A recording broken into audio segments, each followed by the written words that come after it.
इथे इथे आपण बटन एक मिनिट हे ना असं याला समोरून लावायचं अच्छा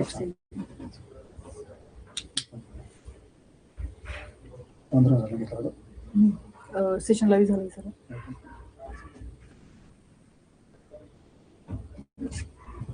आवाज येतोय का विद्यार्थ्यांना?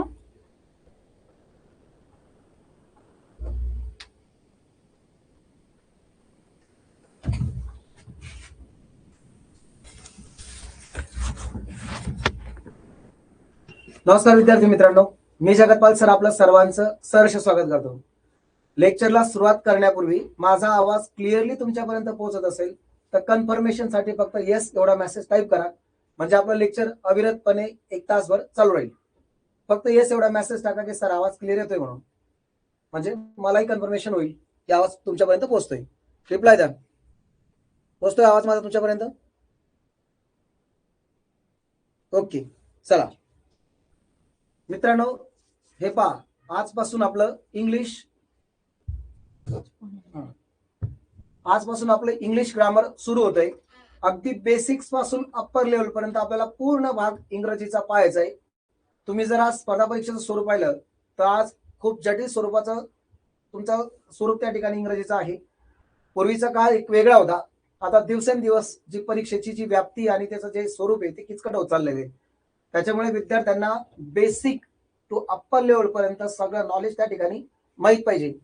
मग आपला हा कोर्स केल्यानंतर तुम्ही PSI STI द्या, MPSC द्या, तलाठी सरळ सेवा द्या, आरोग्य विभागाच्या भरती द्या, जलसंपदा द्या, सगळ्यांसाठी हा कोर्स तुमचा उपयुक्त आहे. मागच्या जवळपास 21 ते 22 वर्षापासून मी शिकवतोय. तुमचे सगळे डाऊट्स क्लिअर होतील. फक्त एक माझी कळकळीची विनंती आणि अट राहील की तुम्ही डे फर्स्ट पासून ते शेवटपर्यंत लेक्चर मनापासून अटेंड करा. इंग्रजी विषय काही अवघड नाही आहे. इंग्रजी विषय सोपा आहे, फक्त त्याची व्याप्ती जास्त आहे, त्याची माहिती खूप जास्त आहे, त्याची डेप्थ जास्त आहे, त्याच्यामुळे तो आपल्याला किचकट वाटतो. पण दररोज लेक्चर केल्यानंतर तुम्ही जेव्हा त्याचे पॉइंट्स काढतात, त्याचे नोट्स काढतात, तेव्हा तो अगदी सहज सोपा वाटतो. आपल्याला त्या विषयाबद्दल माहिती नाही म्हणून भीती आहे. भीती वगैरे काढून फेकून द्या. एकदम सहज आपल्या माय मराठीतून आपण सगळा इंग्रजीचा भाग पाहणार आहे आणि तुमचा कोणताही मुद्दा राहून जाणार नाही, याची मी हमी आणि शाश्वती देतो. तुम्हाला बोलायचं म्हणून बोलत नाही, मनापासून सांगतोय. लेक्चर पूर्ण मनापासून अटेंड करा. कधी कधी काय होतं की आपल्याला असं वाटतं की आपण एक 2 लेक्चर मिस करतो, आपल्याला वाटतं की तेवढं एक लेक्चर मिस झालं, पण ते एक लेक्चर मिस नाही होत. तर त्या लेक्चरशी कनेक्टेड पुढे 10 टॉपिक्स असतात. त्याच्यामुळे प्रत्येक लेक्चर करणं गरजेचं आहे. एकाला एक साखळी दी, चैन असते ती. फॉर एक्झाम्पल एक उदाहरण तुम्हाला सांगतो, सिलेबस होईल तेव्हा होईल, पण मी आता सांगतोय की साधं एक गोष्ट आहे की रिलेटिव्ह प्रोनाउनचं जर इंट्रोगेटिव्ह प्रोनाउन जर तुम्ही चुकवलं तर इंट्रोगेटिव्ह टाईपचं पॅसिव्ह व्हॉइस, इंट्रोगेटिव्ह टाईपचं इनडायरेक्ट स्पीच, इंट्रोगेटिव्ह टाईपचे वाक्य कशा पद्धतीने बनवायचे ह्या गोष्टी तुम्हाला समजणार नाही. इंट्रोगेटिव्ह टाईपच्या प्रोनाउनवरच रिलेटिव्ह प्रोनाउन डिपेंड करतं. रिलेटिव्ह प्रोनाउनवरच तुमचे क्लॉज डिपेंड करतात. क्लॉजवरच तुमचं सिंपल कॉम्प्लेक्स कंपाऊंड हे गोष्टी डिपेंड करतात. म्हणजे मी फक्त एक उदाहरण दिलं की एकाला एक साखळी, मी फक्त जस्ट इंट्रोगेटिव्ह प्रोनाउनचं उदाहरण दिलं. असं पूर्ण ग्रामर एकमेकाशी कनेक्टेड आहे. सगळा भाग आपल्याला डीप मध्ये पाहायचा आहे आणि त्या प्रत्येक टॉपिक जेव्हा आपण पाहू त्या टॉपिकवर कशा पद्धतीने वेगवेगळ्या स्पर्धा परीक्षेत प्रश्न विचारले याची पूर्ण तयारी आपली या ठिकाणी होऊन जाणार आहे. ठीक आहे, ओके. तर चला मित्रांनो, सुरुवात करतो सेशनला. सिलेबस काय नाही, सगळं सिलेबस आपला होणार आहे. चेंज द व्हॉइस आहे, डायरेक्ट इनडायरेक्ट स्पीच आहे, क्वेश्चन टॅग आहे, हार्डली वेन आहे, as soon as आहे, नो सूनर दॅन आहे, क्लॉज आहे, आर्टिकल आहे, डिग्री आहे, पार्ट्स ऑफ स्पीच आहे, टेन्सेस आहेत, वर्ब्स आहेत, ऍडजेक्टिव्ह आहेत, ऍडवर्ब्स आहेत, प्रिपोजिशन आहे, कंजंक्शन, इंटरजेक्शन, सगळ्या गोष्टी आपल्याला पाहिजे आहेत. प्रत्येक चॅप्टरवर कशा पद्धतीने प्रश्न पडतात तेही पाहिजे. Error part, fill in the blank, choose the grammatically correct sentence, choose the grammatically incorrect sentence, सगळा भाग आपण पाहू. मित्रांनो, आता असं ऐकण्यात आहे किंवा आता मी या क्षेत्रामध्ये असल्यामुळे की तुमच्या सरळ सेवा ज्या आहेत ते सरळ सेवाची भरती MPSC राबवणार आहे. आता ती MPSC राबवो, TCS राबवो, का IBPS राबवो, कोणतीही संस्था ही परीक्षा कंडक्ट करणारी संस्था आहे. पण तुम्ही परीक्षार्थी आहे तर त्या परीक्षेमध्ये तुमचा विषय जो आहे तो विषय हँड असला पाहिजे. आता इंग्रजीमध्ये काही तुम्हाला इतिहास, भूगोल, मराठी विचारणार, इंग्रजीमध्ये इंग्रजीच विचारतील. मग इंग्रजीच्या कन्सेप्ट पॉईंट टू पॉईंट तुमच्या क्लिअर झाल्या पाहिजे. ठीक आहे, सुरुवात करतो सेशनला. आपल्याला सिलेबस पाहायचा. काय सिलेबस पाहायचा म्हणजे पूर्ण पार्श्वभूमी पाहिजे. मित्रांनो, संपूर्ण ग्रामरची डिपेंड करतं. आता इकडे 15 ते 20 प्रकारचे चेंज द व्हॉइस आहे. त्याच्यानंतर डिग्री जो आहे, भले 3 असलं, पॉझिटिव्ह, कंपॅरेटिव्ह, सुपरलेटिव्ह, हे डिग्री बनवण्याचे जवळपास 13 ते 14 सूत्र आहे. आर्टिकल म्हणतो आपण, अ अँड द, आर्टिकल वापरण्या न वापरण्याविषयी जवळपास 40-50 नियम आहेत. This is the that is the अशी कोणती परीक्षा नाही की ज्याच्यामध्ये आर्टिकल विचारला नाही. त्याच्यानंतर पुन्हा क्वेश्चन टॅग आपण साधा असं करतो की सहाय्यकारी क्रियापदानंतर नॉट वापरून त्याचा शॉर्टकट रूप वापरून क्वेश्चन टॅग बनवून टाकतो. क्वेश्चन टॅग बनवण्याचे जवळपास 20-25 नियम आहेत. म्हणजे मला एवढं म्हणायचं की ग्रामर गहन आहे. ते ग्रामरचे नियम, अपवाद, त्याच्यावर पडणाऱ्या प्रश्न सगळं पाहिजे. आणि सगळं पूर्ण ग्रामर जर तुम्हाला अभ्यासायचं असेल तर हे संपूर्ण ग्रामर डिपेंड करतं तुमचं काळावर. काळ माहिती असतील तर संपूर्ण ग्रामर तुम्हाला माहिती आहे, समजून चालायचं. जसं एखाद्या शरीरामध्ये प्राण नसले तर ते निष्प्राण काही कामाचं नाही, तसं ग्रामरमध्ये जर टेन्स नसतील तर तो ग्रामर निष्प्राण देयासारखा त्या ठिकाणी समजून चालायचा. अहो साधीशी गोष्ट आहे. टेन्स म्हणजे काय? वाक्यरचना. आणि एखादी पर्टिक्युलर वाक्यरचनाच तुम्हाला माहिती नाही तर त्या वाक्यरचनेनुसार तुम्ही काय बदल करणार आहे? त्या वाक्याचा पॅसिव्हाइज कसं करणार आहे? त्या वाक्याचं डायरेक्ट इंडायरेक्ट स्पीच कसं करणार आहे? त्याच्यामध्ये कोणते क्रियापद घ्यायचे, कोणते नाही घ्यायचे ते कसं समजणार आहे? म्हणजे पूर्ण टोटल अथपासून इथपर्यंत जर आम्हाला शिकायचं तर काळ माहीतच पाहिजे. बऱ्याच ठिकाणी असं होतं की तुमच्या पार्ट्स ऑफ स्पीच आधी घेतलं जातं आणि पार्ट्स ऑफ स्पीच, मला सांगा, पार्ट्स ऑफ स्पीच जरी घेतलं तरी पार्ट्स ऑफ स्पीचला सुद्धा पार्श्वभूमी एखाद्या वाक्यरचनेला लागतेच. आधी वाक्यरचनेची पार्श्वभूमी काळावर डिपेंड करते. ठीक आहे, काळ आपल्याला सर्वात आधी घटक पाहायचा आहे. मी काळाला सुरुवात करतो. लगे आज काळ घेतला लगेच सुरू झाला असं नाही. आधी काळ कोणते, काळाचे प्रकार कोणते, उपप्रकार कोणते, काळ अभ्यासण्यासाठी कोणकोणतं तुम्हाला रॉ मटेरियल लागणार आहे आणि नंतर एकदा ते रॉ मटेरियल पक्क झाल्यानंतर आपण काळाकडे वळणार आहे. लक्षात घ्या, एकाएकी काळ होणार नाही. काळामध्ये नियम काय, अपवाद काय, स्पर्धा परीक्षेत त्याच्यावर कशा पद्धती प्रश्न आहे, तो सगळा भाग आपल्याला पाहायचा आहे. करू सुरुवात मग. चला सुरुवात करतोय. टेन्स. टेन्स आज होणार नाही, टेन्सला अजून 5-6 दिवस लागतील. आता हे 5-6 दिवस जे आपण बेसिक भाग पाहणार आहे ते पूर्ण ग्रामर आपल्या जे कोर्स चालणार आहे ग्रामरच्या याच्यामध्ये, तर त्याच्यामध्ये तुम्हाला हा सगळा भाग उपयोगी पडणार आहे. म्हणून लेक्चर मनापासून अटेंड करा. भीती कळून फेकून द्या. इथं एक शिक्षक नाही, एक तुमचा मोठा भाऊ या नात्यानं बिनधास्तपणे कोणती शंका आली तर विचारायचं त्या ठिकाणी. चला सुरुवात करू. ओके, सर्वात आधी इकडे पहा.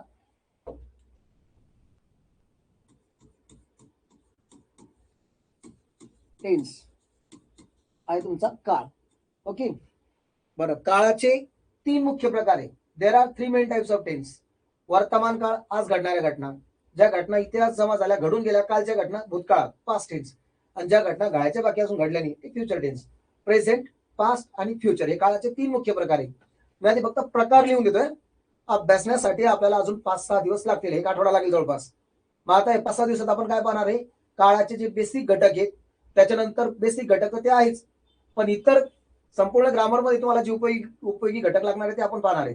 ठीक आहे. टेन्स काळाचे 3 मुख्य प्रकार आहे. हो, आपण आता there are 3 main types of tense.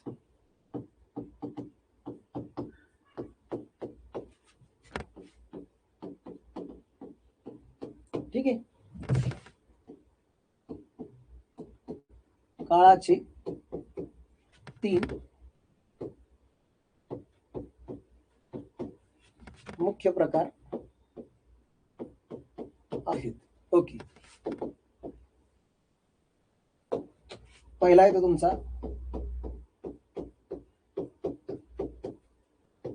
Present tense, वर्तमान काळ. ओके, दुसरा आहे तो तुमचा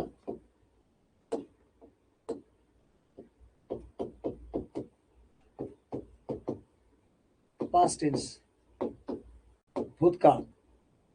आणि तिसरा आहे तो तुमचा फ्युचर टेन्स, अर्थात भविष्यकाळ. ठीक आहे. प्रेझेंट, पास्ट आणि फ्युचर हे काळाचे 3 मुख्य प्रकार आहे. आता प्रत्येक काळाचे 4 उपप्रकार कोणते ते मी तुम्हाला लिहून देतो. मी फक्त अभ्यासणार नाही आपण. अजून आपल्याला काळ आणि काळाचे प्रकार पाहिजे आणि काळ अभ्यासण्यासाठी काय काय रॉ मटेरियल लागणार ते आपल्याला पाहिजे. मित्रांनो, साधीशी गोष्ट आहे. घर बांधायला घेतलं की लगेच एकाएकी घर बांधता येत नाही.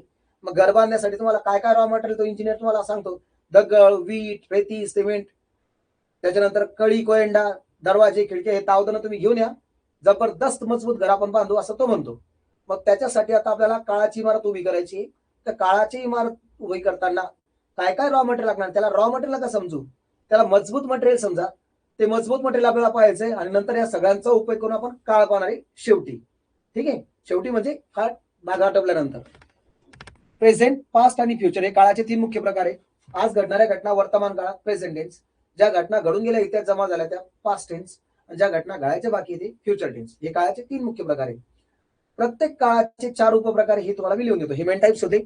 ठीक आहे, मेन टाइप्स. आता आपल्याला पाहायचं सब टाइप्स. पुढे जाऊ आपण. हा, अजून एक महत्वाचा मुद्दा सांगायचा आहे. मी शिकवत असताना फक्त जास्तीत जास्त ऐकण्याचं काम करायचं, लिखाण काम करायचं नाही. जेव्हा लेक्चर होईल आणि तेव्हा अपलोड झाल्यानंतर ते तुम्ही नोट्स काढायचे. एक काम करायचं, black pen, blue pen, red पेनचा यूज करायचा. रेड पेनने हेडिंग टाकायची टॉपिकची. ब्लॅक पेनाने जे सगळे एमपीएससीचे जे मी प्रत्येक टॉपिक वरचे क्वेश्चन घेणार आहे, कशा पद्धतीने पडणार आहे, जी माहिती लिहून जाणार ते ब्लॅक पेनाने लिहायची. आणि ब्ल्यू पेनाने जे महत्वाचे नियम त्याच्या आपोआप ते लिहायचं. म्हणजे परिपूर्ण नोट्स तुमची 240 पेजची फुल भरून जाईल. पुस्तकाच्या पलीकडे ते राहील. आणि इमानदारीने सांगतो, हे सगळे जे क्वेश्चन्स राहतील सगळे तुम्हाला एमपीएससी पासून, पीएसआय, एसटीआय पासून, अन्न पुरवठा निरीक्षक पासून, तलाठी पासून सगळ्या गोष्टीला कशा पद्धतीचे प्रश्न आहे ते मी तुम्हाला देणार आहे. मागच्या 83-84 पासूनच्या सगळ्या प्रश्नपत्रिका चाळून बसलोय. 21-22 वर्षापासून शिकवत असल्यामुळे प्रत्येक वर्षी कशा कशा पद्धतीचे प्रश्न आहेत ते सगळे प्रश्नपत्रिका आम्हाला सॉल्व्ह कराव्या लागतात. टीसीएसनं कसं विचारलंय, आयबीपीएसनं कसं विचारलंय, तो सगळा भाग आपल्याला क्लिअर होईल इथं. त्याच्यामुळे एक परिपूर्ण नोट्स बनवा. फक्त कळकळीची विनंती की लिखाण काम करताना, लेक्चर चालू असताना लिखाण काम नका करू. अर्धा मेंदू माझ्याकडे राहील, अर्धा मेंदू लिखाण कामात राहील, ते नका देऊ. लेक्चर झाल्यानंतर तुम्ही लिखाण काम करायचं. ओके, चला. प्रेझेंट, पास्ट आणि फ्युचर. आता काळाचे 4 उपप्रकार आपल्याला पाहिजे. There are 4 subtypes of each tense. प्रत्येक काळाचे 4 उपप्रकार आहेत. ठीक आहे, बर. आता प्रत्येकाचे 4 उपप्रकार आपल्याला पाहिजे. मी फक्त उपप्रकार लिहून देतोय. आता प्रेझेंट टेन्सचे उपप्रकार.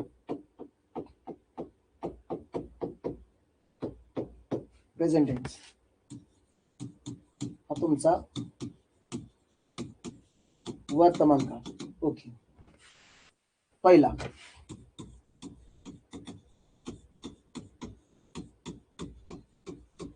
Simple present tense.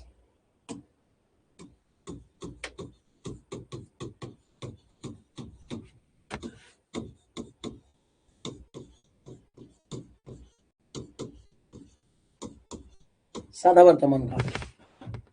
दुसरा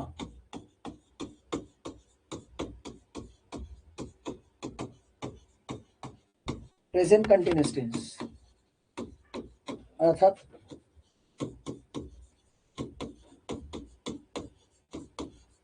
चालू वर्तमान काळ. तिसरा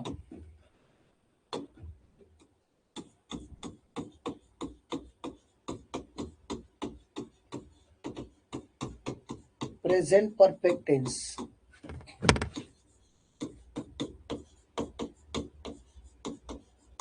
पूर्ण वर्तमान काळ. आणि पुढचा आहे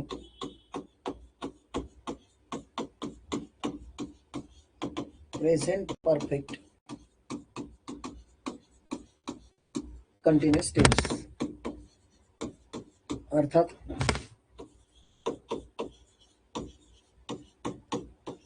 चालू पूर्ण वर्तमान काळ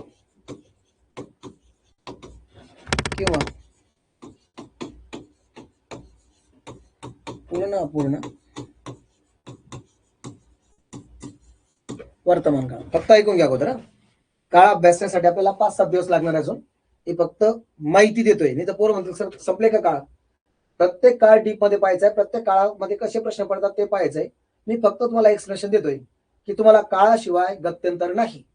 passive voice, direct indirect speech, question tag, hardly, Wien, as soon as, प्रत्येक ठिकाणी तुम्हाला काळ लागणार आहे. बरं, आता सर्वात आधी येतो तुमचा प्रेझेंट टेन्स, आज घडणाऱ्या घटना. त्यात पहिला येतो साधा वर्तमान काळ. साधा वर्तमान काळ म्हणजे काय की ज्या घटना दररोज घडतात, नियमित घडतात, त्या नियमित घडणाऱ्या घटनांचा समावेश साध्या वर्तमान काळात केला जातो. माय मराठीत आपण कसं बोलतो की मी पुस्तक वाचतो, रामगाणे गातो, तो चित्रपट पाहतो, लिहितो, वाचतो, बोलतो. नियमित घडणारी घटना ही साध्या वर्तमान काळात. आता एकच वाक्य 12 काळात कसं फिरतं मी तुम्हाला फिरून दाखवतो. प्रकार लिहिता फक्त फिरून दाखवतोय. मी पुस्तक वाचतो, साधा वर्तमान काळ. प्रेझेंट कंटिन्युअस मध्ये आता क्रिया प्रेझेंट मधली मात्र चालू. मी पुस्तक वाचत आहे, लिहित आहे, बोलत आहे, क्रिया या क्षणाला चालू आहे. पुढचा आहे तो प्रेझेंट परफेक्ट टेन्स. क्रिया वर्तमान काळातली मात्र पूर्ण. मी पुस्तक वाचलेलं आहे, त्याने हा चित्रपट पाहिलेला आहे, तिने योग्य निर्णय घेतलेला आहे. पुस्तक वाचतो साधा वर्तमान काळ. पुस्तक वाचत आहे चालू वर्तमान काळ. पुस्तक वाचलेलं आहे पूर्ण वर्तमान काळ. आता पुढचा आहे तो प्रेझेंट परफेक्ट कंटिन्युअस टेन्स. क्रिया थोडी परफेक्ट पण आहे, थोडी कंटिन्युअस पण आहे. कोणी याला चालू पूर्ण म्हणतं, कोणी पूर्ण पूर्ण म्हणतं. आता कसं बोललं जाईल मराठीत? 200 पेजचं एक पुस्तक आहे, 100 पेज माझे वाचून झाले, 100 पेज बाकी आहे. मी पुस्तक वाचत आलेलो आहे, मी सकाळपासून शिकवत आलेलो आहे. एकंदरीत 4-5 बॅचेस मी सकाळपासून घेतल्या आहेत. अजूनही क्रिया चालूच आहे. मी या शहरामध्ये 20 वर्षांपासून राहत आलेलो आहे, राहण्याचे एकंदरीत 20 वर्ष पूर्ण केले. अजूनही क्रिया चालूच आहे. म्हणजे लिहित आलेलो आहे, वाचत आलेलो आहे, चालू पूर्ण वर्तमान काळ. पुस्तक वाचतो साधा वर्तमान काळ. पुस्तक वाचत आहे चालू वर्तमान काळ. पुस्तक वाचलेलं आहे पूर्ण वर्तमान काळ. पुस्तक वाचत आलेलो आहे चालू पूर्ण वर्तमान काळ. हे झाले प्रेझेंटचे प्रकार. आता पास्टचे प्रकार लिहून देतो आणि मराठीत कसं फिरवतात ते पाहू. नंतर फ्युचरचे प्रकार आणि त्याचे मराठीत कसं फिरतात ते पाहू.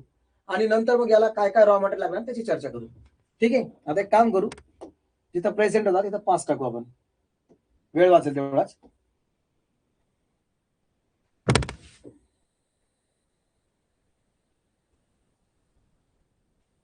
तुमच्या माहितीस्तव विषय इंग्रजी आहे. मराठीत एक म्हणे की तूप खाल्ल्याबरोबर रूप येत नाही, तसं एकदम एकाच पहिल्या दिवशी लगेच तुमचं पॅसिव्ह डायरेक्ट इंडायरेक्ट स्पीच लगेच झालं असं होत नाही. हळूहळू सगळ्या गोष्टी तुमच्या उलगडत जातात. त्या ठिकाणी आधीच विषय अवघड आहे.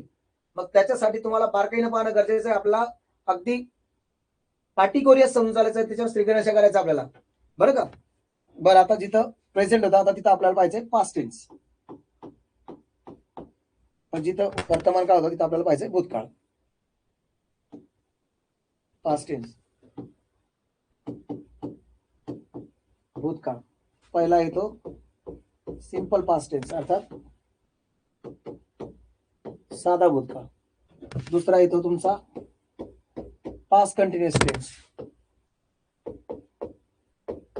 चालू भूतकाळ. पुढचा येतो तुमचा पास्ट परफेक्ट, पूर्ण भूतकाळ. आणि पुढचा येतो तुमचा पास्ट परफेक्ट कंटिन्युअस टेन्स, चालू पूर्ण भूतकाळ आणि पूर्ण भूतकाळ. ओके. आज घडणाऱ्या घटना ज्या होत्या त्या पण वर्तमान काळात पाहिल्या. आता ज्या घटना घडून गेल्या इतिहास जमा झाल्या कालच्या घटना त्या साध्या भूतकाळात. पहिला येतो तुमचा सिंपल पास्ट टेन्स, साधा भूतकाळ. आता साध्या भूतकाळात कसं बोललं जाईल ऐकून घ्या. साध्या वर्तमान काळात मी पुस्तक वाचतो, राम गाणे गातो, तो चित्रपट पाहतो, रोज घडणारी घटना साध्या वर्तमान काळात. पण साध्या भूतकाळात मी पुस्तक वाचलं, त्याने चित्रपट पाहिला, तो गावाला गेला, लिहिला, वाचला, बोलला, हा सिंपल पास्ट. मागे एक उदाहरण तुम्हाला सांगतो, एक किस्सा. डिपार्टमेंटल PSI म्हणजे खात्यांतर्गत PSI ची तयारी करणारे जे विद्यार्थी होते ऑफलाईनच्या बॅच मध्ये, ते एक पेपर घेऊन आले होते. त्या पोरांचं डिस्कशन चालू होतं आमच्या वर्गातच. त्यांना ते विचारत होते एकमेकाला. त्यात एक वाक्य होतं, त्याने लाडू खाला, या वाक्याचा काळ ओळखा. आता तो पेपर कोणता होता काय माहिती, पण ते पोरं म्हणत होते सर हा या वाक्याचा काळ कोणता येईल, त्याने लाडू खाल्ला. मग मी त्यांनाच प्रतिप्रश्न केला की ठीक आहे, आता तुम्ही तयारी करतायत म्हटलं MPSC ची, तुम्हाला काय वाटतंय त्या वाक्याचा काळ कोणता आहे? काही म्हणतायत पूर्ण वर्तमान काळ, काही म्हणतायत पूर्ण भूतकाळ. पूर्ण वर्तमान काळाला त्याला विचारलं की का बाबा असं काय पूर्ण वर्तमान काळ? म्हणजे सर लाडू खाण्याची क्रिया पूर्ण झालेली आहे. म्हटलं ऐकून घ्या, त्याने लाडू खाल्ला, तिने चित्रपट पाहिला, तो गावाला गेला, लिहिला, वाचला, बोलला, सिंपल पास्ट. पण तो गावाला गेलेला आहे, त्याने लाडू खाल्लेला आहे, क्रिया पूर्ण केलेली आहे लागला तर पूर्ण वर्तमान काळ. आणि फक्त लिहिला, वाचला, बोलला हा सिंपल पास्ट. आपलीच माय मराठी असते, पण आपल्याच माय मराठीतले काळ आपल्याला माहिती नसतात. जनरल व्यवहारामध्ये आपण थोडी विचारणार आहे की तू कोणत्या काळात बोलला का मी कोणत्या काळात बोललो. आपण फक्त बोलतो. पण इथं प्रत्येक गोष्टीची तुम्हाला कारण मीमांसा द्यायची की हा काळ अशामुळेच का असा. ठीक आहे. मी पुस्तक वाचलं, त्याने चित्रपट पाहिला, सिंपल पास्ट. पुढचा तो पास्ट कंटिन्युअस, क्रिया भूतकाळातली मात्र चालू. आता चालू भूतकाळ पाहण्यापूर्वी चालू वर्तमान काळ. मी शिकवत आहे, बोलत आहे, क्रिया या क्षणाला चालू आहे. चालू भूतकाळात काल मी शिकवत होतो, बोलत होतो, आम्ही गप्पा मारत होतो, रस्त्याने चालत होतो. मी कोणत्या काळात सांगतोय तुम्हाला? कालची घटना चालू होती हे सांगतोय तुम्हाला, चालू भूतकाळ. पुढचा तो पास्ट परफेक्ट टेन्स, क्रिया भूतकाळातली मात्र पूर्ण अवस्थेत. पूर्ण वर्तमान काळात मी पुस्तक वाचलेलं आहे, पूर्ण भूतकाळात मी पुस्तक वाचलेलं होतं, काल तो गावाला गेलेला होता, घरात चोरी झालेली होती, क्रिया पूर्ण झालेली होती. आता पुढचा आहे तो पास्ट परफेक्ट कंटिन्युअस. क्रिया थोडी पास्ट मधली पण परफेक्ट पण कंटिन्युअस आहे, थोडी पूर्ण थोडी अपूर्ण. थोड्या वेळापूर्वी एक उदाहरण दिलं होतं मी चालू पूर्ण वर्तमान काळाचं. मी सकाळपासून शिकवत आलेलो आहे, मी पुस्तक वाचत आलेलो आहे. क्रिया थोडी पूर्ण थोडी अपूर्ण. बरं इकडे पहा, मी आज सकाळपासून शिकवत आलेलो आहे, काही भाग शिकवला काही भाग बाकी. हीच क्रिया काल दुसऱ्या बॅचला मी शिकवत आलेलो होतो, बोलत आलेलो होतो, कालपासून पाऊस पडत आलेला होता. क्रिया थोडी पूर्ण थोडी अपूर्ण. जसे प्रेझेंटचे प्रकार होते तसे हे पास्टचे प्रकार आहे. आता फ्युचरचे प्रकार कसे ते लिहून देतो तुम्हाला, आणि नंतर मग काळ अभ्यासण्यासाठी काय काय रॉ मटेरियल लागेल त्याची चर्चा करू. ठीक आहे, हा अजून पूर्णपणे बेस आहे. आता आपल्याला पाहिजे फ्युचर टेन्स.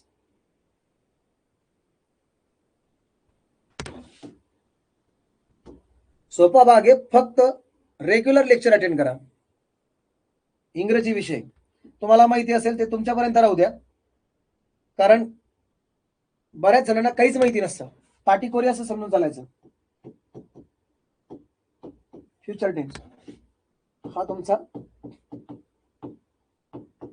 भविष्यकाळ. पहिला येतो तुमचा सिंपल फ्युचर टेन्स अर्थात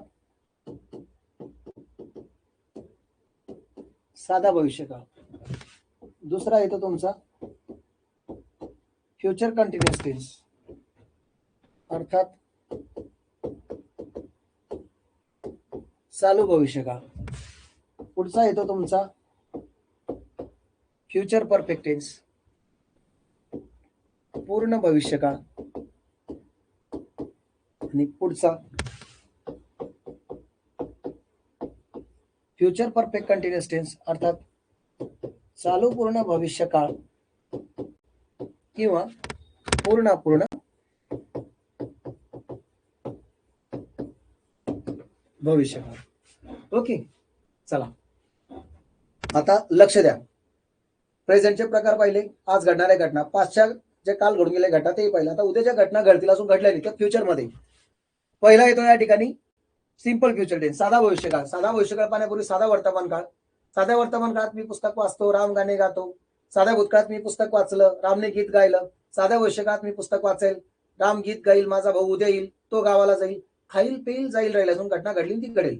ठीक आहे, पुढचा तो फ्युचर कंटिन्युअस. क्रिया भविष्यातली सुरू असेल. चालू वर्तमान काळात मी शिकवत आहे, चालू भूतकाळात मी शिकवत होतो. फ्युचर कंटिन्युअस चालू भविष्यकाळात मी शिकवत असेल, भारत प्रगती करत असेल, तुम्ही तुमचे स्वप्न पूर्ण करीत असाल, क्रिया चालू असेल. पुढचा आहे तो फ्युचर परफेक्ट टेन्स. क्रिया भविष्यात पूर्ण झाली असेल. पूर्ण वर्तमान काळात मी पुस्तक वाचलेलं आहे, पूर्ण भूतकाळात मी पुस्तक वाचलेलं होतं, पूर्ण भविष्यकाळात मी पुस्तक वाचलेलं असेल, भारत आर्थिक महासत्ता बनलेलं असेल, तुम्ही तुमचे स्वप्न पूर्ण केलेले असतील, भविष्यात तुमची क्रिया पूर्ण झाली असेल, परफेक्ट झाली असेल. पुढचा आहे तो फ्युचर परफेक्ट कंटिन्युअस टेन्स. क्रिया फ्युचर मधली मात्र थोडी पूर्ण थोडी अपूर्ण. चालू पूर्ण वर्तमान काळात प्रेझेंट परफेक्ट कंटिन्युअस मध्ये पाहिलं, मी आज सकाळपासून शिकवत आलेलो आहे. आज काल मी यावेळेला सकाळपासून शिकवत आलेलो होतो, उद्या यावेळेला मी सकाळपासून शिकवत आलेलो असेल, भारत प्रगती करत आलेला असेल, म्हणजे क्रिया थोडी पूर्ण असेल थोडी अपूर्ण असेल. तुम्ही तुमच्या आयुष्यात स्वप्न पूर्ण करत आले असतील, पूर्ण केले असेल तर फ्युचर परफेक्ट, आणि पूर्ण करत आलेले असतील म्हणजे थोडे पूर्ण केले असतील थोडे बाकी असतील. हे झाले प्रेझेंट, पास्ट आणि फ्युचरचे प्रकार, फक्त प्रकार झाले. आता या काळ अभ्यासण्यासाठी तुम्हाला काही रॉ मटेरियल लागतं, त्या रॉ मटेरियलची आपल्याला चर्चा करायची. आणि हे रॉ मटेरियल मित्रांनो, हे रॉ मटेरियल समजू नका आणि याला एकदम असं हलक्यात नका घेऊ. आता मी जी माहिती द्यायला जाणार आहे ती काळामध्ये तो उपयोगी पडणारच आहे तुम्हाला, पण त्या काळावरच पूर्ण ग्रामर डिपेंड करणार आहे, प्रत्येक वाक्य डिपेंड करणार आहे. तर मनापासून ऐका. इंग्रजीला साधं समजायचं नाही, साधं समजायचं म्हणजे त्याला अवघड समजायचं अशात नाही वागणी, फक्त त्याच्यातली माहिती जी आहे ती अॅक्युरेट असली पाहिजे, हे तुम्हाला लक्षात ठेवायचं आहे. ठीक आहे, चला सुरुवात करू आपण आपल्या याला. काळ आणि काळाचे प्रकार लिहिले. आता काळ अभ्यासण्यासाठी काही रॉ मटेरियल लागणार आहे त्याची चर्चा आपण करू. चला पाहूया, लिहून देतो. काळ अभ्यासण्यासाठी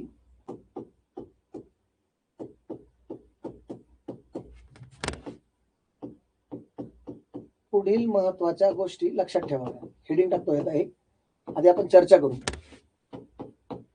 पुढील महत्वाच्या गोष्टी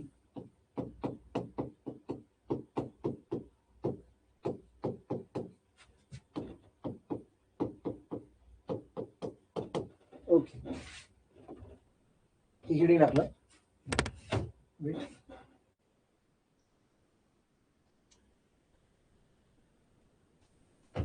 बरं, लक्ष द्या. तोंडी सांगतो आधी. काळ अभ्यासण्यासाठी काय काय रॉ मटेरियल लागणार आहे. तसं एखादा इंजिनियर तुम्हाला सांगतो घर बांधायचं आहे, हे रॉ मटेरियल घेऊन या, दगड, वीट, रेती, सिमेंट. तसं आता याचं रॉ मटेरियल. मित्रांनो, सर्वात आधी काळ अभ्यासण्यासाठी तुम्हाला सहाय्यकारी क्रियापदाचे 3 गट माहित पाहिजे. तोंडी सांगतो, नंतर लिहून देईल. झोपेत जरी विचारलं की भाऊ हे सहाय्यकारी क्रियापदाचे 3 गट सांग, तर तिन्ही गट तुम्हाला सांगता आले पाहिजे. साधं समजू नका. सर्वात आधी तुम्हाला सहाय्यकारी क्रियापदाचे 3 गट मध्ये पहिला गट येतो टू बीचं योग्य रूप, दुसरा गट येतो टू हॅवचं योग्य रूप आणि तिसरा येतं टू डूचं योग्य रूप. 3 वेगवेगळे गट आहे आणि तिन्ही वेगवेगळ्या गटात वेगळे क्रियापद आहे. टू बीचं योग्य रूप जर तुम्हाला विचारलं वर्तमान काळात ॲमिज आर, भूतकाळात वाज वेअर, भविष्यकाळात शॅल बी आणि विल बी. माझं बोलणं पुन्हा एकदा ऐका. टू बीचं रूप वर्तमान काळात ॲमिज आर, भूतकाळात वाज वेअर आणि भविष्यकाळात shall be will be. Am is are असलं 100% सत्य वाक्य वर्तमान काळातलं आहे, वाज वेअर हे वाक्य भूतकाळातलं आहे आणि शॅल बी विल बी तर वाक्य भविष्यकाळातलं आहे.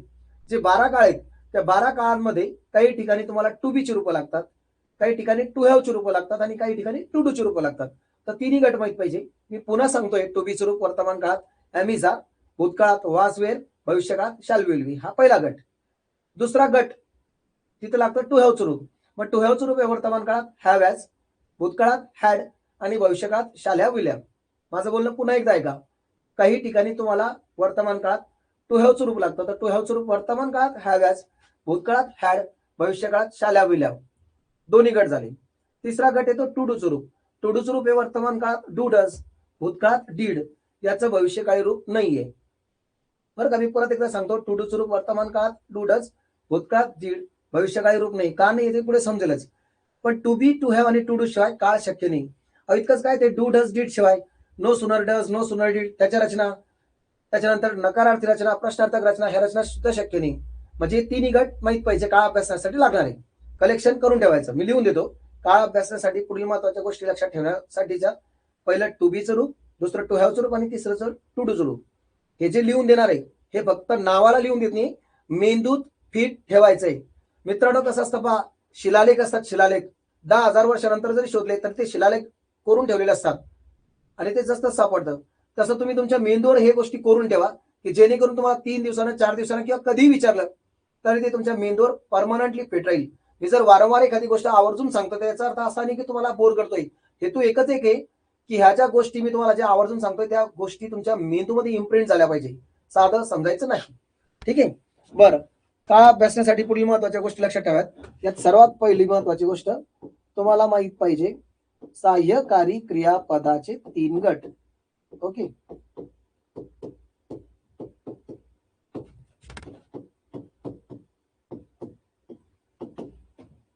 बरं, पहिलं पाहू आपण आता टू बीचं योग्य रूप. टू बी या शब्दाला स्वतःचा अर्थ नाहीये. टू बी या शब्दाचा अर्थ होतो वेगवेगळ्या काळात आहे, होता, असेल. टू बीचे योग्य रूप. ठीक आहे. बरं, टू बीचं योग्य रूप पाहू आपण. वर्तमान काळ अर्थात present tense.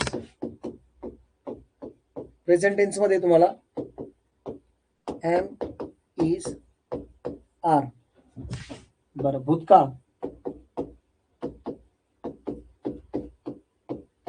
Past tense. Past tense मध्ये आहे वाज, वेअर आणि भविष्यकाळ फ्युचर टेन्स.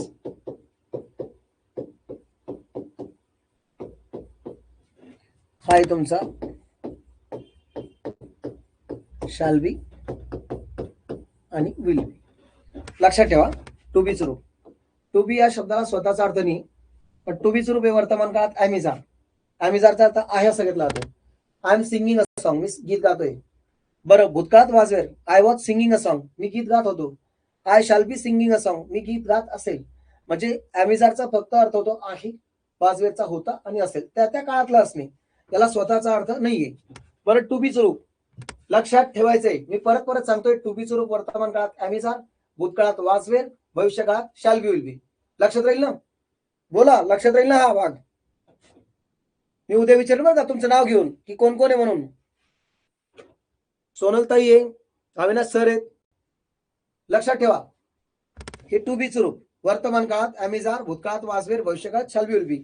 आता मी दुसरा गट तुम्हाला सांगतोय टू हॅवचं रूप. आता टू बी हा भाग वेगळा आहे, टू हॅव हा वेगळा आहे, एकत्रित करायचं नाही. काही काळात टू बीची रूपं लागतील, काही ठिकाणी टू हॅवची रूपं लागतील. ओके, चला मी आता दुसरा गट लिहून देतो तुम्हाला, टू हॅवचं रूप. या टू हॅवला पण स्वतःचा अर्थ नाहीये, त्याचाही अर्थ आहे, होता आणि असेलच आहे. ओके, पाहू आपण आता टू हॅवचं रूप. टू हॅवचं रूप हे वर्तमान काळात हॅव किंवा हॅज, भूतकाळातील हॅड आणि भविष्य काळातील shall have, will have. Okay, बर. आता या हॅवॅजला पण स्वतःचा अर्थ नाही, पण त्याचाही अर्थ आहे होतो. पुढे काळात पाहणारच आपण. I have eaten the Chinese food today, मी आज चायनीज फूड खाल्लेलं आहे. I had eaten the Chinese food yesterday, मी काल चायनीज फूड खाल्लेलं होतं. I shall have eaten the Chinese food tomorrow, मी उद्या चायनीज फूड खाल्लेलं असेल. आहे, होता, असेल याचाही त्याचा अर्थ नाही, फक्त वेगवेगळे काळ बदलत आहेत. टू बीची रूपं कंटिन्युअस मध्ये वापरल्या जातात, टू हॅवची रूपं परफेक्ट मध्ये वापरल्या जातात. ओके, टू बीचं रूप मी परत एकदा सांगतोय, टू हॅवचं रूप हे वर्तमान काळात हॅव हॅज, भूतकाळात हॅड, भविष्यकाळात शॅल हॅव, विल हॅव.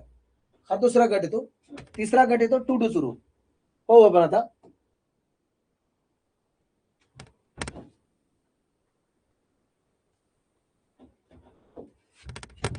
तिसरा टू डू चे योग्य रूप. टू डू चे योग्य रूप हे वर्तमान काळात डू किंवा डज, भूतकाळात डीड, त्याचं भविष्यकाळी रूप नाहीये, बर का. टू डूचं रूप वर्तमान काळात डू डज, भूतकाळात डीड, भविष्यकाळी रूप नाही. बरं, इथपर्यंत समजलं का नाही? हो किंवा नाही मला तेवढं कन्फर्मेशन सांगा की सरांनी काय काय शिकवलं. आज मी काही शिकवलं नाही, आज शिकवलं फक्त तुम्हाला की सगळं ग्रामर गहन आहे आणि सगळं ग्रामर डिपेंड करतं काळावर. मग आपल्याला काळ आणि काळाचे प्रकार फक्त लिहून घेतले, प्रेझेंट, पास्ट आणि फ्युचर. एकच वाक्य 12 काळात कसे फिरतात ते समजून सांगितलं. आणि मी आता काळ अभ्यासण्यासाठी काय काय रॉ मटेरियल लागणार त्याची फक्त लिस्ट लिहून देतोय. टू बीचं रूप, टू हॅवचं रूप, टू डूचं रूप. आता ही माझी चौथी वेळ आहे बघ करून फिट करून देण्याची. टू बीचं रूप वर्तमान काळात ॲमिजार, भूतकाळात वाज वेर, भविष्यकाळात shall be will be. To हॅवचं रूप हे वर्तमान काळात हॅव हॅज, भूतकाळात हॅड, भविष्यकाळात shall have, will have. To डूचं रूप वर्तमान काळात डू डज, भूतकाळात डीड, भविष्यकाळी रूप नाहीये. ओके, समजलं इथपर्यंत? चला आता पुढचा महत्वाचा घटक कोणता ऐकून घ्या. आता पुढचा महत्वाचा घटक येतो तुमचा की तुम्हाला कर्ता, कर्म आणि क्रियापद माहित पाहिजे. बरेच पोरांना कर्ता, कर्म, क्रियापद माहित नाही. आता तुम्ही जर तयारी करत असलं तर एवढं तेवढं बऱ्याच पोरांना माहिती असतं. काही पोरं म्हणतात सर आम्हाला कर्ता कर्म माहित नाही, आम्ही एवढी ढणी आहे. मागच्या ऑफलाईनच्या बॅच मध्ये पोरांना विचारलं होतं कर्ता कोण, तर वाक्यातला प्रमुख घटक म्हणे. सगळेच घटक प्रमुख आहेत, वाक्यातला प्रत्येक भाग घटक महत्वाचा आहे, पण कर्ता म्हणजे कोण त्याला इंग्लिशमध्ये म्हणतात सब्जेक्ट. बरं का, वाक्यातला कृती करणारा घटक हा कर्ता असतो. जसा कर्ता करविता तो बसल्यावरती जो सगळ्या गोष्टी करतो, तसं वाक्यात जो घटक कृती करतो तो कर्ता. मग आता कर्ता क्रिया करतोय तर क्रिया कोण आधारली जाऊन आदळणार आहे. मग ज्या घटकावर क्रिया आदळते, ज्या घटकावर क्रिया घडून येते त्याला म्हणतात कर्म. इंग्लिशमध्ये त्याला म्हणतात ऑब्जेक्ट. कर्ता सब्जेक्ट असतो, कृती करणारा घटक. कर्म ऑब्जेक्ट असतं की ज्याच्यावर क्रिया घडून येते. आणि पुढचं येतं क्रियापद, आता त्याला इंग्लिशमध्ये म्हणतात वर्ब. वाक्यात जी काही क्रिया घडते त्या क्रिया दाखवणाऱ्या शब्दाला क्रियापद म्हणतात. फॉर एक्झाम्पल एक साधं उदाहरण मी वापरतो, मी आंबा खातो, याच्यातला मी करता कारण मी क्रिया करतोय. आंब्यावर क्रिया घडून येते, आंबा कर्म, खातो, लिहितो, बोलतो, क्रिया दाखवणारा शब्द क्रियापद. मी आंबा खातो, ठीक आहे. मग तसंच इंग्लिशमध्ये सब्जेक्ट, ऑब्जेक्ट आणि वर्ब माहित पाहिजे. याच गोष्टीवर तुमचं सब्जेक्टिव्ह केस, ऑब्जेक्टिव्ह केस, त्याला आपण म्हणतो प्रथम विभक्ती, द्वितीय विभक्ती, ते विभक्ती डिपेंड करणार आहे. आणि याच्यावर तुमचा कर्तरी प्रयोग, कर्मणी प्रयोग डिपेंड करणार आहे. तुम्हाला भले माहिती असलं तरी मला असं समजून चालावं लागणार आहे की तुम्हाला माहिती नाहीये, कारण याच्यावर तुमचा सब्जेक्ट, ऑब्जेक्ट, सब्जेक्टिव्ह केस, ऑब्जेक्टिव्ह केस, प्रथम विभक्ती, द्वितीय विभक्ती, त्याच्यानंतर तुमचे प्रयोग सगळे डिपेंड करणार आहे.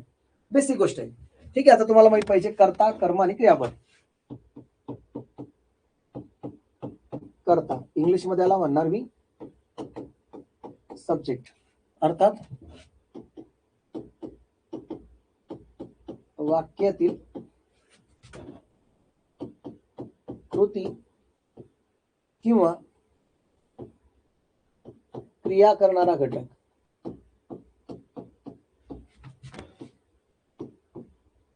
ओके, दुसरा येतो तुमचा कर्म, ऑब्जेक्ट.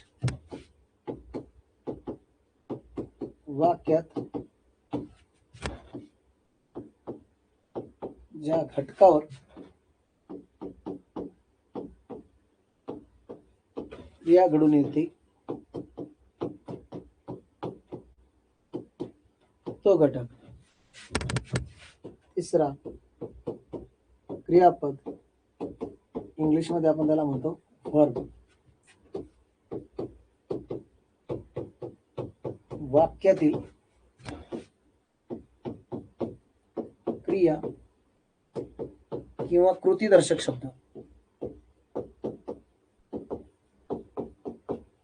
ओके, इकडे पहा, तिन्ही गोष्टी माहिती झाल्या, सब्जेक्ट, ऑब्जेक्ट आणि वर्ब. तिन्ही व्याख्या पूर्ण झाल्या. आता तुम्हाला याच्यानंतर माहित पाहिजे मराठी वाक्यरचना आणि इंग्रजी वाक्यरचनेतला फरक. मित्रांनो, मी का सांगतो एवढ्या बारीक बारीक गोष्टी? मराठी वाक्यरचना आणि इंग्रजी वाक्यरचनेमध्ये जमीन आसमानचा फरक आहे. मराठी वाक्यरचनेनुसार एकदम साधी सोपी रचना आपली. मी आंबा खातो, एक बेसिक रचना. मी आंबा खातो, कर्ता, कर्म आणि क्रियापद. कर्ता मी, आंबा कर्म, शेजारीच त्याच्या, खातो, लिहितो, बोलतो सर्वात शेवटी. पण इंग्लिश मध्ये असं म्हणू, आय मँगो इट. मी आंबा खातो, होईल असं? होतच नाही. इंग्लिश मध्ये घ्यावं लागेल आय ईट अ मँगो. म्हणजे ब्रिटिश लोक जर बोलताना पाहिलं तर त्यांची रचना कशी आहे? मी खातो आंबा, मी लिहितो पत्र, मी जातो गावाला. आपली माय मराठी कशीच वळणार नाही अशी या ठिकाणी. आपली माय मराठी आहे कर्ता कर्म क्रियापद, तर त्यांची रचना आहे कर्ता क्रियापद आणि कर्म. आय ईट अ मँगो किंवा वी प्ले क्रिकेट. असं नाही म्हणणार ना आपण वी क्रिकेट प्ले, आम्ही क्रिकेट खेळतो म्हणून. होणार नाही. माय मराठी आणि इंग्रजीची रचना होत नाही, जमतच नाही. बऱ्याचशा अशा गोष्टी आहे की मराठीमध्ये आपण विचार करतो काही आणि इंग्रजीमध्ये विचार करतो काही, सगळं डिफरन्स आहे त्याच्यामध्ये. तो सगळा भाग आजच्या लेवलला आपण आता चर्चा करू, मी लिहून देतो, बरं का? लक्षात घ्या. आता तुम्हाला माहित पाहिजे मराठी वाक्यरचना आणि इंग्रजी वाक्यरचनेतला फरक. मराठी वाक्यरचना आणि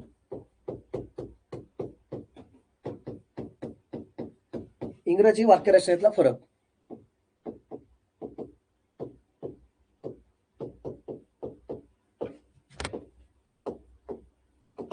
ओके, पाहू आपण आता.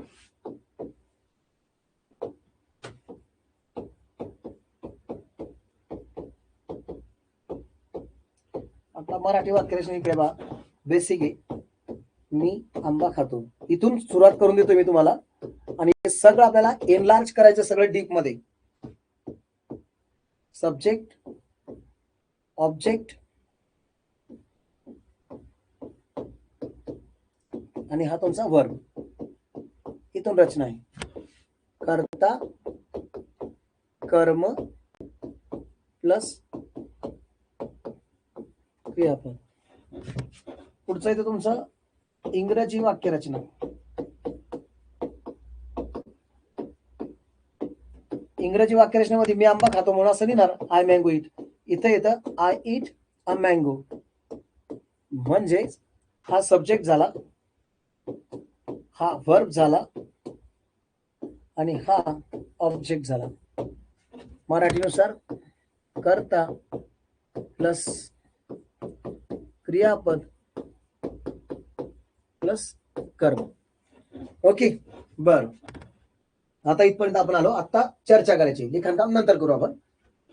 पहा मित्रांनो, पूर्ण ग्रामर अभ्यासाचे काळ माहित पाहिजे. Present tense, past tense, future tense.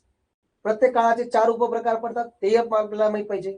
एकच वाक्य 12 काळ कसं फिरलं ते पण मी तुम्हाला फिरवून दाखवलं, ते फिरवता आलं पाहिजे. नंतर काळ अभ्यासासाठीच्या बेसिक गोष्टीमध्ये तुम्हाला सर्वात आधी माहित पाहिजे सहाय्यकारी क्रियापदाचे 3 गट. टू बीचं रूप, टू हॅवचं रूप, टू डूचं रूप. टू बीचं रूप वर्तमान काळात हॅमिसार, भूतकाळात वाज वेर, भविष्यकाळात shall be will be. To हॅवचं रूप वर्तमान काळात हॅव हॅज, भूतकाळात हॅड, भविष्यकाळात shall have will have. To डूचं रूप वर्तमान काळात डू डज, भूतकाळात डीड. त्याचं भविष्यकाळी रूप नाहीये.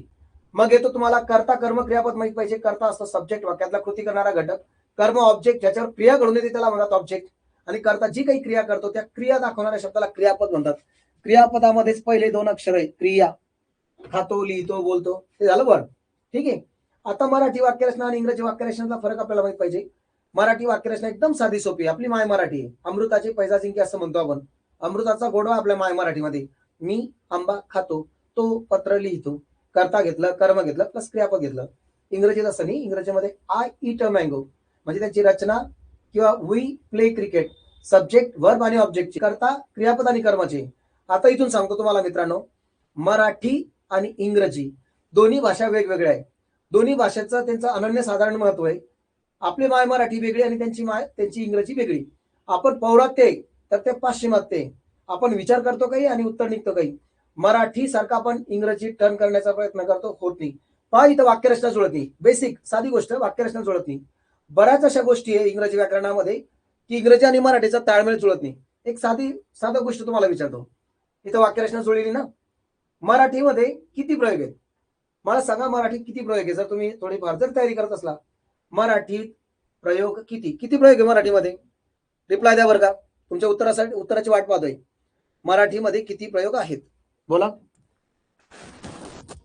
काही तर माहिती असेल. मराठीत किती प्रयोग आहेत? 3 प्रयोग आहेत. कर्तरी प्रयोग, कर्मणी प्रयोग, भावे प्रयोग. त्यात सकर्मक कर्तरी, अकर्मक कर्तरी, सकर्मक भावे, अकर्मक भावे असे उपप्रकार आहेत. ओके, 3 प्रकार आहेत. कर्तरी प्रयोग, कर्मणी प्रयोग, भावे प्रयोग. पण मित्रांनो इंग्रजीमध्ये फक्त 2च प्रयोग आहेत, ऍक्टिव्ह व्हॉइस आणि पॅसिव्ह व्हॉइस. पण ऍक्टिव्ह व्हॉइस आणि पॅसिव्ह व्हॉइस जरी असलं तर त्याचे बनवण्याचे 15 ते 20 पद्धती आहेत. ते पाहायचे पुढे. म्हणजे वाक्यरचना जुळत नाही, प्रयोग जुळत नाही. बरं, प्रयोग जुळत नाही, लिंग प्रकार सुद्धा जुळत नाही. त्याच्यानंतर क्रियाविशेषण जुळत नाही, प्रेपोजिशन जुळत नाही. आता प्रेपोजिशन म्हणजे काय? शब्दयोगी अव्यय. शब्दयोगी अव्यय म्हणजे काय? की नाम किंवा सर्वनामाला जुळून येणारा शब्द. माय मराठीत मी छत्रपती संभाजी नगर मध्ये राहतो, छत्रपती संभाजी नगर मध्ये. पण इंग्लिश मध्ये मी काय म्हणणार आहे? I live in Chhatrapati Sambhajinagar. असं म्हणणार नाही मी. I live Chhatrapati Sambhajinagar in Chhatrapati Sambhajinagar मध्ये म्हणून. पण इंग्लिश मध्ये तो इन छत्रपती संभाजीनगर, म्हणजे तो इन आधी आला आणि मराठीतला मध्ये नंतर गेला. म्हणूनच इंग्लिश मध्ये त्याचं नाव आहे प्रीपोजिशन. आणि मराठीत तो शब्दयोगी अव्यय का? त्या शब्दाला जुळून येतो म्हणून. बरं, नंतर मी म्हणतो की त्या कारकडे पहा. कारकडे, कडे कार असं नाही म्हणणार मी, कारकडे पहा. पण इंग्लिश मध्ये लुक ऍट दॅट कार. तो ऍट आधी आला आणि कार नंतर आली. इंग्रजीमध्ये नाम किंवा सर्वनामाच्या आधी येतो प्रेपोजिशन, मराठीत नाम किंवा सर्वनामाच्या नंतर. फळ्याकडे पहा, फळ्याकडे, कळ्या फळानी. पण इंग्लिशमध्ये लुक ऍट द बोर्ड. लक्षात घ्या. मला 10 वाजता भेट. मग मी असं नाही म्हणणार इंग्लिशमध्ये मला वाजता 10 भेट. तर इंग्लिशमध्ये मी म्हणणार मीट मी ऍट 10 AM. तो ऍट आधी आला. ठीक आहे. तात्पर्य एक, वाक्यरचना जुळत नाही, प्रेपोजिशन जुळत नाही, प्रयोग जुळत नाही. मराठीमध्ये 3 प्रयोग आहे, कर्तरी, कर्मणी, भावे. इंग्रजी 2च आहे, ऍक्टिव्ह व्हॉइस, पॅसिव्ह व्हॉइस. बरं, अजून क्रियाविशेषण जुळत नाही. क्रियाविशेषण कसं जुळत नाही बा? ती हळुवारपणे चालते का? ती चालते हळुवारपणे? होतच नाही असं. मराठीत आपण असंच म्हणू की ती हळुवारपणे चालते. पण इंग्लिशमध्ये she is walking slowly. She is slowly walking नाही होत, हळुवारपणे चालते म्हणून. पण इंग्लिशमध्ये शी इज वॉकिंग स्लोली. तो वेगाने धावतो, आपला वेगाने आधी आला. पण इंग्लिशमध्ये ही रन्स फास्ट, नंतर गेला. विचार करा, आपलं प्रेपोजिशन नंतर त्यांचं प्रेपोजिशन आधी, आपलं क्रियाविशेषण आधी त्यांचं क्रियाविशेषण नंतर, आपलं क्रियापद नंतर. मी पुस्तक वाचतो पण इंग्लिशमध्ये आय रीड अ बुक, त्यांचं क्रियापद आधी. काहीच ताळमेळ नाही. बरं, अजून एक महत्वाचा मुद्दा सांगतो. मराठीत विभक्त्या किती आहेत? मराठीमध्ये जर विभक्त्या, तुम्ही जर नवीन असले तर काही माहिती नसणार तुम्हाला, मराठीमध्ये मराठीमध्ये विभक्त्या आहेत सर्वनामाच्या 8. प्रथमा, द्वितीया, तृतीया, चतुर्थी, पंचमी, षष्ठी, सप्तमी, आता अष्टमीने सरळ संबोधन आहे. अशा 8 विभक्त्या आहेत मराठीमध्ये. इंग्रजीमध्ये 3च विभक्त्या आहे, प्रथमा, द्वितीया आणि सरळ षष्ठी. पोरं म्हणतात तृतीया, चतुर्थी, पंचमी गेली कुठं? आता नाहीये तर ओढून तोडून आणायचे कुठून? नाहीये. विचार करा ना, आपल्याला इंग्लिश प्लस मराठी सगळं ग्रामर पाहायचं, ते सगळ्यात तौलनिकदृष्ट्या सगळ्या गोष्टी पाहायच्या आहेत. वाक्यरचना जुळत नाहीये, प्रेपोजिशन जुळत नाहीये, प्रयोग जुळत नाहीये, क्रियाविशेषण जुळत नाहीये. बरं, त्याच्यानंतर विभक्त्या जुळत नाहीये, लिंग प्रकार सुद्धा जुळत नाहीत. बरं, लिंग प्रकार कसे जुळत नाही ते पण सांगतो. मराठीमध्ये किती लिंग प्रकार आहे मला तेवढं तर सांगू शकाल तुम्ही? ठीक आहे बाबा, तुम्ही स्पर्धा परीक्षेची तयारी करतायत, नवीन आहे, पाठीकोरी, पण 5वी 7वीत कुठं तर शिकला असेल ना. मराठीत लिंग प्रकार किती? नामाची लिंग प्रकार किती हो? नामाचे लिंग प्रकार 3 आहेत, पुल्लिंग, स्त्रीलिंग आणि नपुंसकलिंग. बरोबर आहे? पुल्लिंग, स्त्रीलिंग, नपुंसकलिंग. पुरुष गटात मोडणारे पुल्लिंग, स्त्री गटात मोडणारे स्त्रीलिंग. जे पुरुष आणि स्त्री अशा दोन्ही गटात मोडत नाही ते नपुंसकलिंग. तो दरवाजा पुरुषवाचक, ती खिडकी स्त्रीवाचक, ते घर, ते दार, तो आणि ती सोडलं तर ते जे येतं, ते घर, ते पुस्तक, ते दार, ते नपुंसकलिंगात येतं. 3 लिंग प्रकार आहे ना मराठीत. पण इंग्रजीत 4 लिंग प्रकार आहे, पुल्लिंग, स्त्रीलिंग, नपुंसकलिंग आणि सामान्य लिंग, की जो आपल्या माय मराठीत नाही. पुल्लिंगाला मस्क्युलाइन जेंडर म्हणतात, स्त्रीलिंगाला फेमिनाइन जेंडर म्हणतात, आणि तिसरा न्यूटर जेंडर येतो नपुंसकलिंग, आणि जो चौथा आपल्या माय मराठीत तो म्हणजे कॉमन जेंडर.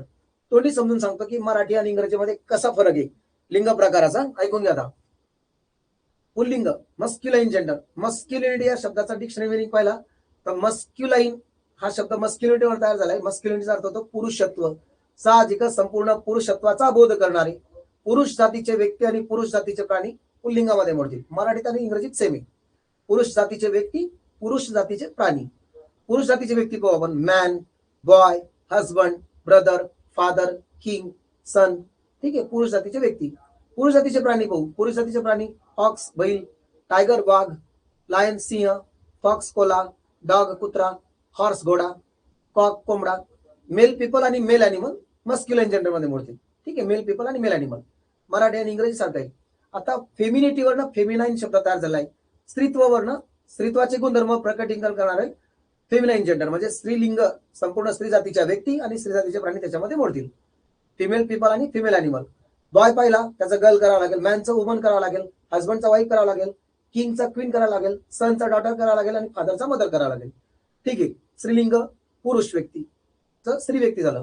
आता स्त्री जातीचे प्राणी ऑक्स होता बैल तर त्याला काऊ करावं लागेल, टायगरचं टायग्रेस करावं लागेल, वाघ वाघील, लायनचं लायन्स करावं लागेल, फॉक्सचं विक्झन करावं लागेल, त्याच्यानंतर कॉकचं हेन करावं लागेल, डॉगचं बीच करावं लागेल. मेल पीपल आणि मेल अॅनिमल पुल्लिंगात, फिमेल पीपल आणि फिमेल अॅनिमल स्त्रीलिंगात. मराठी आणि इंग्रजी सेम आहे. पुढचा आहे तो न्यूटर जेंडर. न्यूटर जेंडर म्हणजे नपुंसक लिंग म्हणजे जे मेल आणि फिमेल अशा दोन्ही गटात मोडत नाही. आता इंग्रजीतलं न्यूटर जेंडर आणि मराठीतलं न्यूटर जेंडर कम्प्लीट वेगळं आहे. इंग्रजीमध्ये जे न्यूटर जेंडर येतं त्याच्यामध्ये सगळे निर्जीव घटक की ज्याच्यात जीवच नाहीये असे न्यूटर जेंडर मध्ये मोडतं.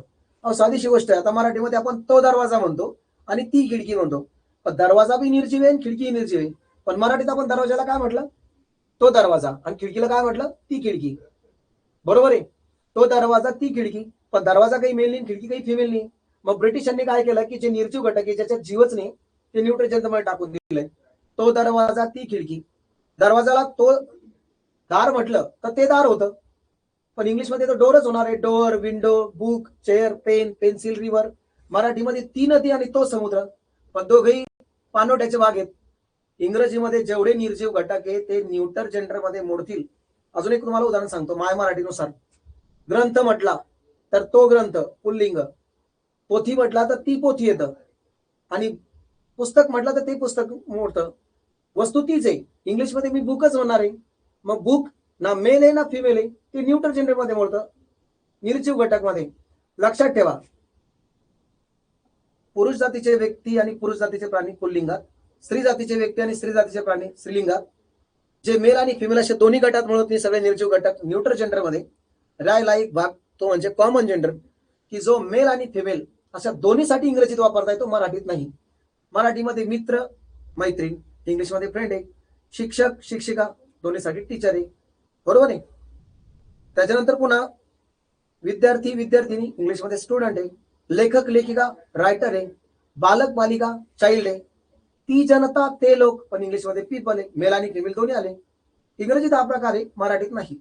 म्हणजे लक्षात ठेवा की मराठी आणि इंग्रजी दोघांचं वेगवेगळं अस्तित्व आहे. संपूर्ण पुरुष जाती म्हणजे मला एवढं म्हणायचंय की लिंग प्रकार जुळत नाही, प्रयोग जुळत नाही, विभक्त्या जुळत नाही, क्रियाविशेषण जुळत नाही, प्रेपोजिशन जुळत नाही, वाक्यरचना जुळत नाही. जुळत ना, सर्वात महत्वाची गोष्ट कुठून सुरू होती? वाक्यरचना. आपल्या माय मराठीनुसार आपण टर्न करण्याचा प्रयत्न करतो, पण ते इंग्रजीमध्ये टर्न करता येत नाही. मग आपल्याला प्रत्येक भाग जेव्हा आपण पाहू, प्रत्येक गोष्ट तोंडलिंक मध्ये पाहायचं की मराठीत असं इंग्रजीत असेल. ठीक आहे. सध्या आजच्या घडीला आपण काय काय पाहिलं एकदा रिवाइज करू आणि देन याचा पुढचा भाग आपण उद्या बघू. पण पहा, मी आधीच सांगतोय संपूर्ण ग्रामर डिपेंड जे करतंय, मी आता डे फर्स्ट पासून सांगतोय तुम्हाला. एकाएकी तूप खाल्ल्याबरोबर रूप येत नाही, किंवा बॉटल औषधाची बॉटल पिल्याबरोबर लगेच गुण लागेल अशातला भाग नाही. इंग्रजी विषय त्या औषधासारखं आहे की रोज तुम्हाला जे चमचा चमचा घ्यायचंय, एक एक मुद्दा तुम्हाला सगळे साखळीने उकळत जायचंय. संपूर्ण ग्रामर डिपेंड करणार आहे ते काळावर. काळ आणि काळाचे प्रकार आपण पाहिले. एकच वाक्य 12 काळात कसं फिरलं ते पाहिलं. काळ अभ्यासण्यासाठीच्या बेसिक गोष्टीमध्ये टू बीचं रूप, टू हॅवचं रूप आणि टू डूचं रूप पाहिलं. मी परत एकदा रिपीट करतोय. झोपेत चिमटा जरी घेतला भाऊ टू बीचं रूप सांग तर सांगता आलं पाहिजे. टू बीचं रूप हे वर्तमान काळात ॲमिझार, भूतकाळात वाजवेल, भविष्य काळात शाल विल बी. टू हॅवचं रूप हे वर्तमान काळात हॅव हॅज, भूतकाळात हॅड, भविष्य काळात शाल हॅव विल हॅव. तिसरा गट येतो टू डूचं रूप, वर्तमान काळात डू डज, भूतकाळात डिड. याचं भविष्यकाळी रूप नव्हतं.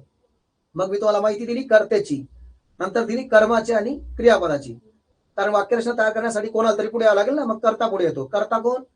तर जो घटक वाक्यात कृती करतो तो कर्ता. कर्ता करविता जसा तो वरती असतो, तो सेवा पदाचा कर्ता करविता, जसा वाक्यात कृती करणारा घटक हा कर्ता, पण इंग्लिशमध्ये त्याला म्हटलं आता सब्जेक्ट, कृती करणारा घटक. आता कर्ता क्रिया करतोय तर कोणावर तरी क्रिया घडून येते. एखाद्या व्यक्तीने दगड उचलून फेकला तर कोणाला तरी लागणार आहे, तर खिडकीचा काच तरी फुटणार आहे, नाही तर एखाद्या व्यक्ती लागणार आहे. तसं कर्ता क्रिया करतोय तो कर्ता, सब्जेक्ट. कर्ता ज्याच्यावर क्रिया घडवून आणतो ते कर्म, त्याला म्हणतात ऑब्जेक्ट. आणि कर्ता जी काही क्रिया करतो, लिहितो, वाचतो, बोलतो, फेकतो, तो क्रिया दाखवणारा शब्द क्रियापद. एक बेसिक वाक्य आपण पाहिलं, मी आंबा खातो. कर्ता घेतलं, मग कर्म घेतलं आणि क्रियापद घेतलं मराठी रचनेनुसार, मी आंबा खातो. पण इंग्लिशमध्ये मात्र मी तसं नाही घेतलं की I mango it, I it a mango. कर्ता कर्म क्रियापद मराठी वाक्यरचना, कर्ता क्रियापद कर्म इंग्रजी वाक्यरचना. आणि त्याच्यानंतर मी काय समजून सांगितलं तुम्हाला, वाक्यरचना जुळत नाही, प्रेपोजिशन जुळत नाही, लिंग प्रकार जुळत नाही, प्रयोग जुळत नाही, विभक्त्या जुळत नाही, सगळा भाग आपल्याला जुळत नाहीच आहे. आणि प्रत्येक स्पर्धा परीक्षेमध्ये कशा पद्धतीचे प्रश्न विचारतात तेही पाहायचं आहे. आय होप आजचे सगळे मुद्दे तुम्हाला समजले असतील. काही अडचण आजच्या लेक्चरमध्ये रिप्लाय द्या. मी आज पुढचा कंटिन्यू करू शकलो असतो, पण याचा पुढचा टॉपिक जो आहे तो अख्खा आपला तासभर चालणार आहे सगळा. ठीक आहे. काही अडचण आजच्या लेक्चरमध्ये? काही अडचण असली तर बिनधास्त बोलायचं. पहिल्याच दिवशी तुमचं इंग्रजी होणार नाही. आता उद्याच्या लेक्चरमध्ये आपल्याला काय पाहिजे, to be, to have, to do रूप हे पाहिल्यानंतर उद्या मुख्य क्रियापदाचे वर्ब 1, वर्ब 2, वर्ब 3, वर्ब 4 याचे फॉर्म्युले पाहिजेत. वेगवेगळ्या काळात तुम्हाला हे क्रियापदाची रूपं लागतील. मुख्य क्रियापद, सहाय्यकारी क्रियापद सगळे लागणार आहे. मग आपल्याला ते 5-6 दिवस V1, V2, V3 याची रूपं पाहिली, त्याच्यावर कशा पद्धतीने स्पर्धा परीक्षेत प्रश्न पडतात, आपण विचार करतो काही, उत्तर निघतं काही, हा सगळा भाग पाहायचा आहे. त्याच्यावरचे सिनोनिम, अँटोनिम, होमोनिम्स पाहिजे. आणि एकदा हा पाया पक्का झाला की मग आपण काळाकडे जाऊ, आणि एकदा काळ मजबूत झाले की मग तुमचं ग्रामर पुढे जातं. काही अडचण? ओके. हा देव कारभारी सर, काही अडचणी ना, बिनदिक्कत राहा. आणि मी आधीच बोललो, शिक्षक म्हणून नाही, तुमचा मोठा भाऊ म्हणून इथे बिनदिक्कत काही अडचण आली तर कमेंट करा की सर मला हा मुद्दा समजला नाही, परत समजून सांगा, कारण विषय इंग्रजी आहे. मित्रांनो, सर्वात जास्त आता एक शेवटची माहिती सांगतोय तुम्हाला. बरेच पोरं काय करतात, इंग्रजी विषयाला अवघड आहे म्हणून स्किप करून टाकतात. आता सरळ सेवा तुम्ही भरती देताय, कोणती असू द्या, कल्पना करा 25 प्रश्न मराठीचे, 25 इंग्रजीचे, 25 गणित बुद्धिमत्तेचे आणि 25 जीकेचे, असे 25-25चा पॅटर्न असतो. एका प्रश्नाला 2 गुण असतात. 100 प्रश्न असतात, 100 2 200. बरेच पोरं काय करतात, त्या इंग्रजीमध्ये भीती वाटते म्हणून 25चे 25 प्रश्न स्किप करून टाकतात. मग 75 मार्कामध्ये खेळून 75 प्रश्नामध्ये किती पडणार आहे? 75 पडतील. रिझल्ट का त्या ठिकाणी 75 प्रश्नावर खेळणाऱ्याला येतोय का? 100 मार्काचा पेपर असतो, तर ज्या पोरांचे त्या ठिकाणी 95 प्रश्न बरोबर आले त्याचा रिझल्ट येतो. आज पोरं एवढी तयारी करतात स्पर्धा परीक्षेची, 8-8, 9-9 तास तोंड खुपसून पडलेत, तरी सुद्धा 2 मार्काने गेला आणि 1 मार्काने गेला असं त्यांचं राहतं. आपला 1 मार्क सुद्धा जाता कामा नाही. मित्रांनो, जर एमपीएससीने जर तुमची परीक्षा कंडक्ट केली तर सांगता येत नाही, निगेटिव्ह सिस्टीम सुद्धा येऊ शकते. भीती घालत नाही, पण येणाऱ्या परिणामासाठी आपण सकारात्मक आणि नकारात्मक दोन्ही तयार असलं पाहिजे. 1 प्रश्न गेला तर 2 मार्क जातात, प्लस 25% मायनस होतात. तर तुम्हाला प्रत्येक पाऊल फुंकून टाकायचं आहे की बाबा या प्रश्नाचं उत्तर कसं येईल, काय कन्सेप्ट क्लिअर करून घ्यायचं आहे. इंग्रजी विषय माय मराठी ती नाहीये, पण माय मराठीतल्या नियमानुसार आपण सगळा वागतो पाहणार आहे. ठीक आहे. भीती वाटून घेऊ नका.